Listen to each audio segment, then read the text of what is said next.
Hi friends, Tracy here from Partridge-Johnson.com. I decided to try the carnivore diet. So, I thought I'd give you a little update on how that's going so far and what I'm thinking about that. I started yesterday, and the reason I decided to give it a try, some of you may have heard of the carnivore diet. It sounds pretty extreme, and it kind of is a little bit extreme. A lot of people say that it's the ultimate elimination diet because you're eliminating any foods from your routine that you would consume normally that might cause you digestive distress. And that's part of the reason that I'm doing this, is because, so a little backstory, those of you who followed me know that I have really kind of toyed back and forth between whole food plant-based and keto, low carb, mostly for weight loss purposes, but also for health and longevity. So it hasn't been that long since I was doing whole food plant-based, and caveat, I love doing whole food plant-based. I love it. I love the food. I don't really miss meat or animal products when I'm eating whole food plant-based. And so it's not the food. It's not that I feel a sense of deprivation or anything when I'm doing whole foods, plant-based. It is that I started having a lot of digestive distress when I was eating plants. And I've noticed more and more lately that I get a lot of like cramping and bloating and gas and diarrhea, which is awful, especially, when you share a bed with someone and, and it starts really impacting your quality of life because, damn, if you know what I mean. So anyway, I was really getting to a point where I couldn't eat a bunch of plants, because whenever I eat plants, I just would have those problems. Like, I love broccoli. That's kind of always been my go-to, but I've noticed that when I eat it, whether I slather it in butter or not, it causes me digestion problems. I get really crampy and bloaty. Same with any like cruciferous vegetables. So like cabbage, cauliflower, and Brussels sprouts, all of which I love, but again, it really doesn't agree with me. And I've known for the longest time that I really can't eat legumes and lentils because of the same thing. It just causes me so much digestive distress. I just get bloating and gas and cramps so much. No matter how long over what period of time that I eat them, whether I do a small amount or a large amount, it really doesn't matter. I always get digestive distress with legumes. So, but more recently, with it being fall and the weather cooling down and everything, I was raised by an amazing cook. My mom baked like crazy, and so which I loved growing up. I thought it was awesome, but now I'm kind of rethinking because wheat seems to be a problem for me, and I never really realized it. I didn't realize that wheat was a problem until recently, when I had gone without it for a long time. I hadn't been eating wheat or grains much, but on whole food, plant-based, especially following like Dr. John McDougall's program, any whole foods plant-based where it's low fat, high carb, you can consume grains, whole grains. And so I started baking bread from scratch with organic flour and, like honey for sweetener, and, only using olive oil, not using any seed oils and stuff. And man, I started to have a really bad reaction to the wheat. So I had to cut that completely out of my diet, and that's really the primary thing that got me thinking about moving over to a carnivore diet. And the biggest reason for me is, astonishingly, man, I started having some anxiety issues and some insomnia issues, and like inability to sleep at night. Like, seriously, like consistently, night after night. I went several days there without being able to go to sleep. And so I was having to start taking like antihistamine every night, and I went like 40 hours at a time without any sleep, and that was just unacceptable. I was so exhausted, and mentally, psychologically, physically. So I just decided, you've probably, if you're familiar with Carnivore, you've probably heard about Jordan Peterson and his daughter Michaela, and all of the health issues they've had and how much success they've had in reducing their symptoms by following a carnivore diet. They do meat only, mostly like red meat only, and that is a little bit too extreme for me. So I decided to give it a try, and I have to admit, my stress levels are a lot lower, and so the benefits that I'm seeing already from changing my diet to a more carnivore diet is that, so couple of things, big significant changes, benefits for me in changing to a carnivore diet is, and I'm not saying that I'm going to do this long term. This is a short term experiment for me to see if I actually do see improvement. So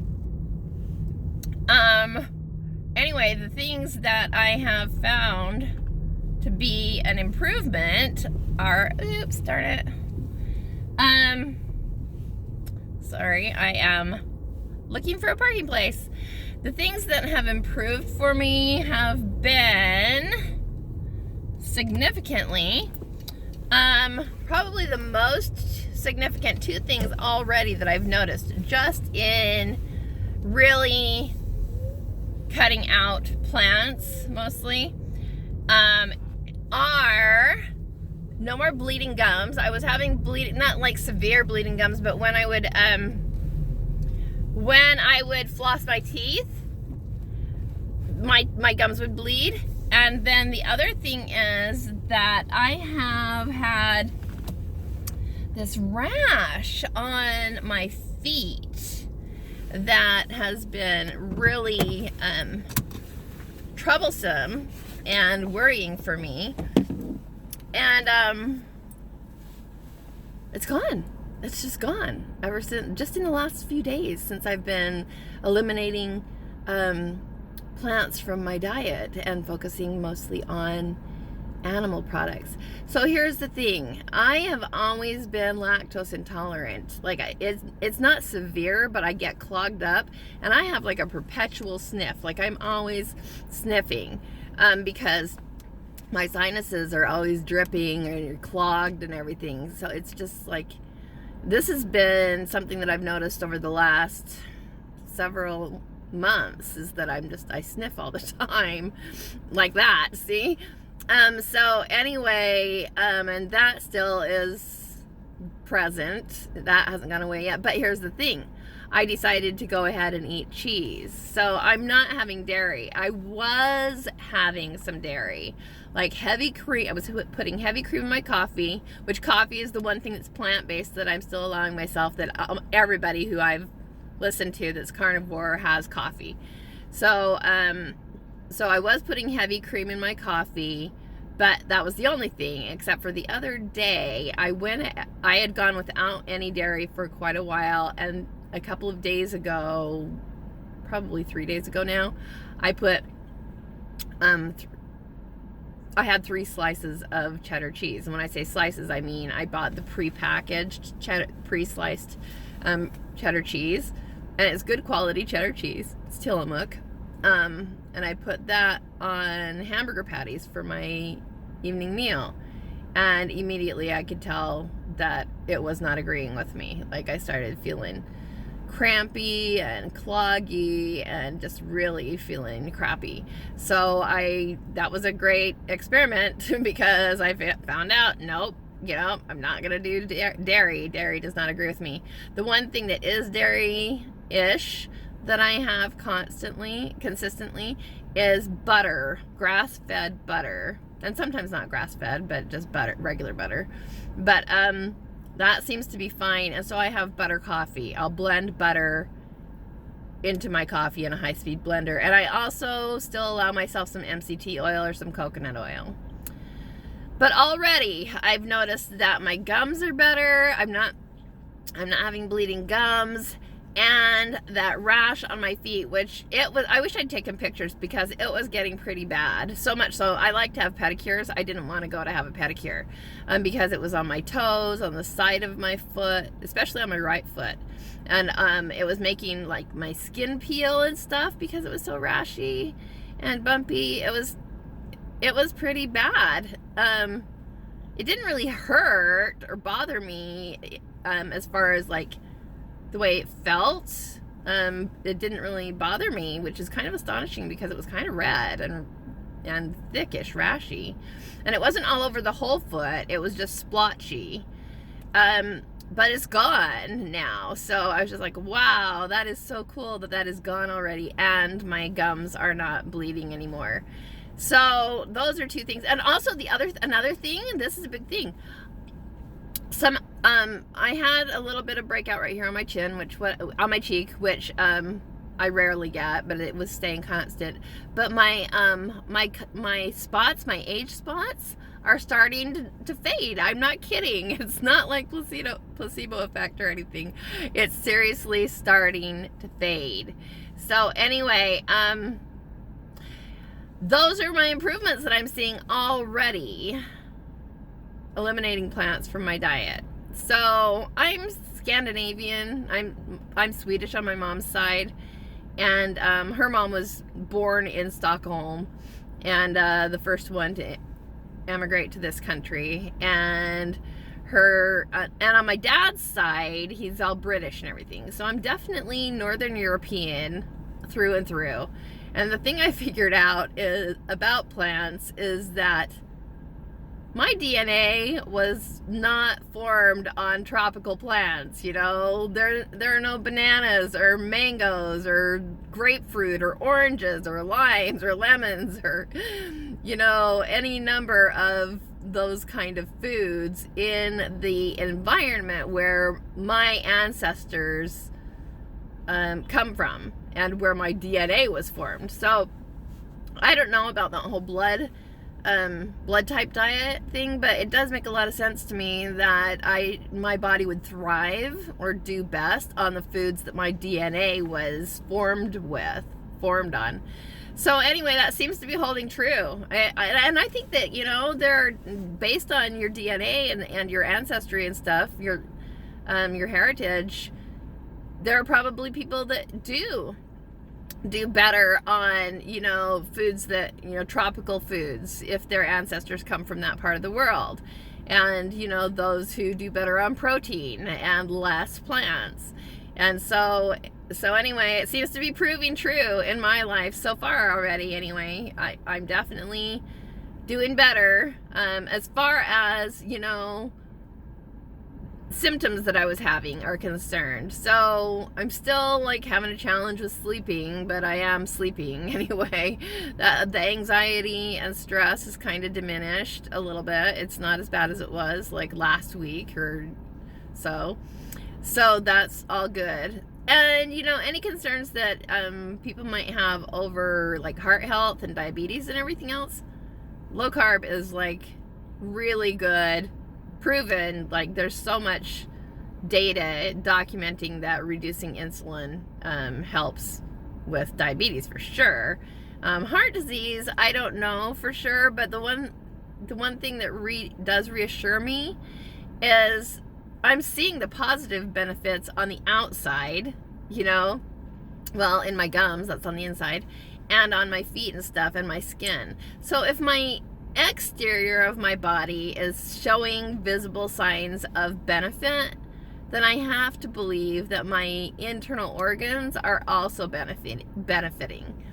That's just, you know, I'm just deductive thinking, right? Since I have nothing else to go on, I haven't had blood tests done for quite a while. I probably should go and have blood tests done. But a doctor is going to freak out because my cholesterol is probably going to be high, but on this kind of diet. But there is a lot of conflicting information about that too. Supposedly women, generally speaking, do a lot better with higher cholesterol in their systems to regulate hormone function and everything else. And I know that my hormones have been out of whack for a long time, so I'm not going to worry too much about that. As long as I'm feeling better and I'm seeing positive results in my body, then I'm going to keep doing this. It does get a little bit monotonous, the food, but I will save that for another video, and I'm just gonna go for now and run in. I've got to go in and get some more meat because I'm out of meat. So I'm at the grocery store getting ready to go in and shop. And that's one thing that does get really simplified is shopping. You know, you're not buying a whole bunch of stuff.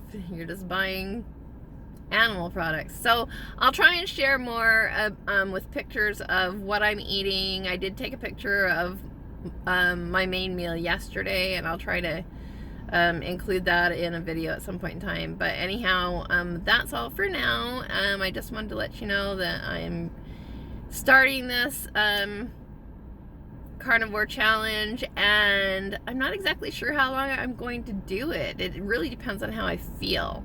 But today is day 2. It's 1:18 in the afternoon. I haven't had anything to eat yet today. I've only had a little bit of butter coffee. So anyhow, that's where I'm at with all of that. So I will keep you posted on my experience, and we'll see how long this lasts. Until next time, thanks for watching, and if you haven't subscribed and you like this content, please do subscribe and hit the little notification bell so you know whenever I do upload new content, which right now isn't very consistently or very frequent, but I'll try to do better. Until next time, take good care. This is Tracy Partridge-Johnson signing off.